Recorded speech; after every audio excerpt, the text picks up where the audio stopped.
نارې راپسې مه وهه نادانه غږ دې نه اورم نارې راپسې مه وهه نادانه غږ دې نه اورم جانانه غږ دې نه راځي جانانه غږ دې نه اورم او د زړه په کربلا کې مې شورو زنځیرزني ده د زړه په کربلا کې مې شورو زنځیرزني ده علي علي نارې دي مسلمانه غږ دې نه اورم. شروع کوم په نامه له خدای چې ډېر زیات بخښونکی او مهربانه بادشاه دی. زه یم قرار یوسفزی رسته ستوري ادبي خپرونې ډالۍ په لاس یو ځل بیا تاسو سره مخامخ یم. امید لرم چې تاسو به ښه روغ جوړ به یې.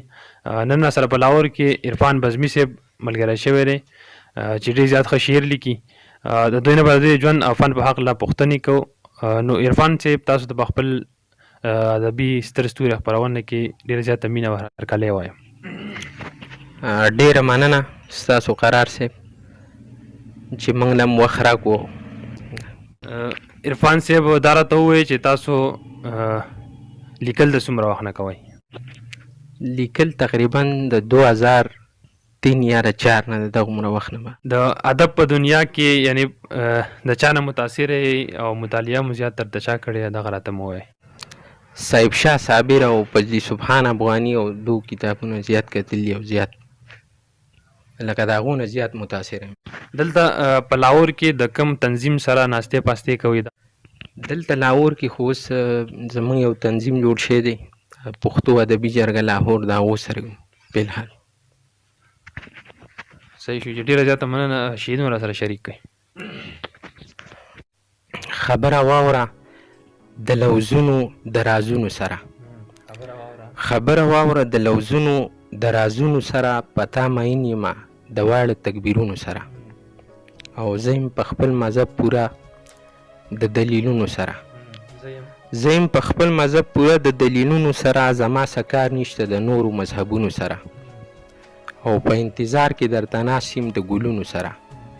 په انتظار کې درته ناست یم د ګلونو سره ما به څوک وژني د مضبوطو ثبوتونو سره او الله واقف دی که دروغ ویم د نیتونو سره الله واقف دی که دروغ ویم د نیتونو سره ما د قرآن ووی د ټولو کتابونو سره او داسې چې ګرځي د نازونو مکیزونو سره داسې چې ګرځي د نازونو مکیزونو سره پتا به سترګې لګي لګي به د زړونو سره او په ځنکدن کې بزمي خپلو عملونو سره کلمه وایم په خوله کې د زګونو سره امید می په هر ځلي د ارمانه شکست خوري